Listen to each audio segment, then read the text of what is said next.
Well, as we really start moving into fall, you may be using your outdoor living space a little less and less. But there are some things you can do to continue using that space for weeks to come. So Randy Hann from Contract Exteriors is here to help us plan on how to do that. So let's start with heaters, Randy. I mean, that seems kind of obvious, adding some heat. And actually, there's a picture right here. Outdoor fireplaces, those can go on patios and decks these days. They sure can. So what are the options? That's obviously one, but there are several options. Tell me about them. Yeah, so you start with your natural wood fireplaces, outdoor fireplaces, then you can go to ones that have propane tanks or ones with natural gas, or you can have electric heat elements as well. So no matter what you do, when you're putting it on top of a deck, you want to have a barrier between that deck and that heat source so that you don't cause that fire as you go in for the night and you're wanting to go to bed, that you don't have that spark later down the road. Right, okay. And so this is an example of kind of one of those fireplace bowl type of things, is what I call it. But there are also the options, I've seen the stands, you know, that's a propane type of thing. Those are all options that can just warm up the space. They really work. I imagine you've seen them in action. We have. And you know what, our customers have used a lot of them. The biggest thing that we always remind them is, you know, if they're doing it in that patio where it's enclosed and they want to try to close that in for the winter, try to pull some heat in, you want to make sure that you have ventilation, because whenever you have propane or any type of gas element, you don't want to have that carbon dioxide build up in there, or carbon monoxide.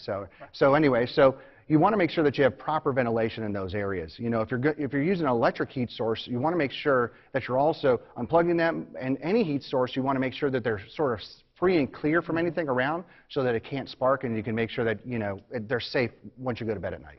Okay, and now let's talk a little bit about just kind of fall. You want it still to be an inviting kind of a space. So just an update in the decor can make a difference. I think I put together a graphic on this one. Just a few ideas like some pillows, any sort of decor, anything like that can really make a difference. Even the color palettes.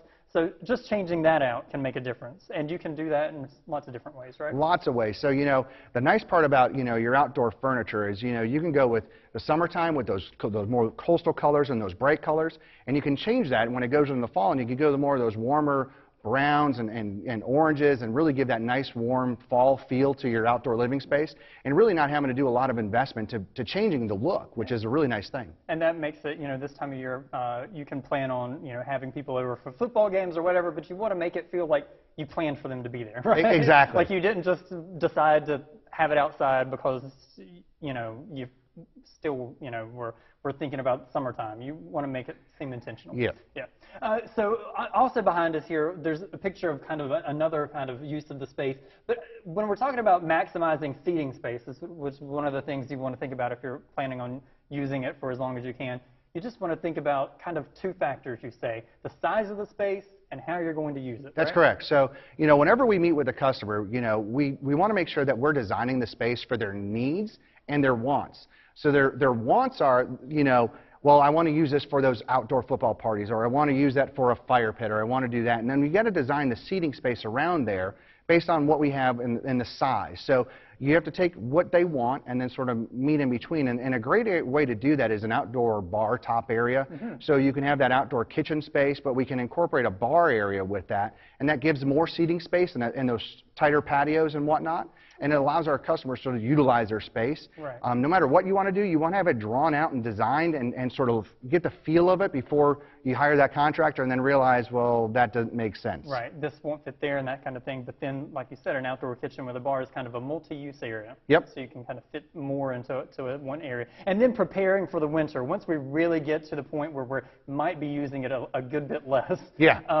One thing that people might think about if they're planning for winter time is having some composite decking, but then also if they have wood, being sure that it's sealed. Tell me a little bit about those two things. So, you know, the difference in deck technology these days is that, you know, the products out there now have 30-year warranties on them. And so, you know, when you go to a true cellular PVC product or a composite that's wrapped in PVC, the maintenance on those is really just hosing them down and making sure that it's clean of debris going into that winter time.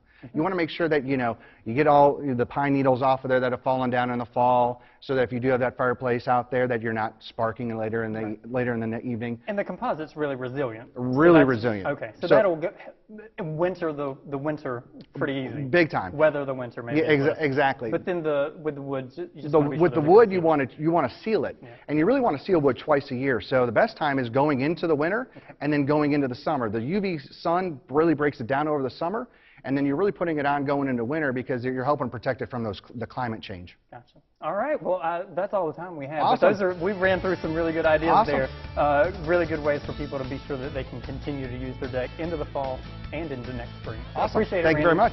We'll be right back.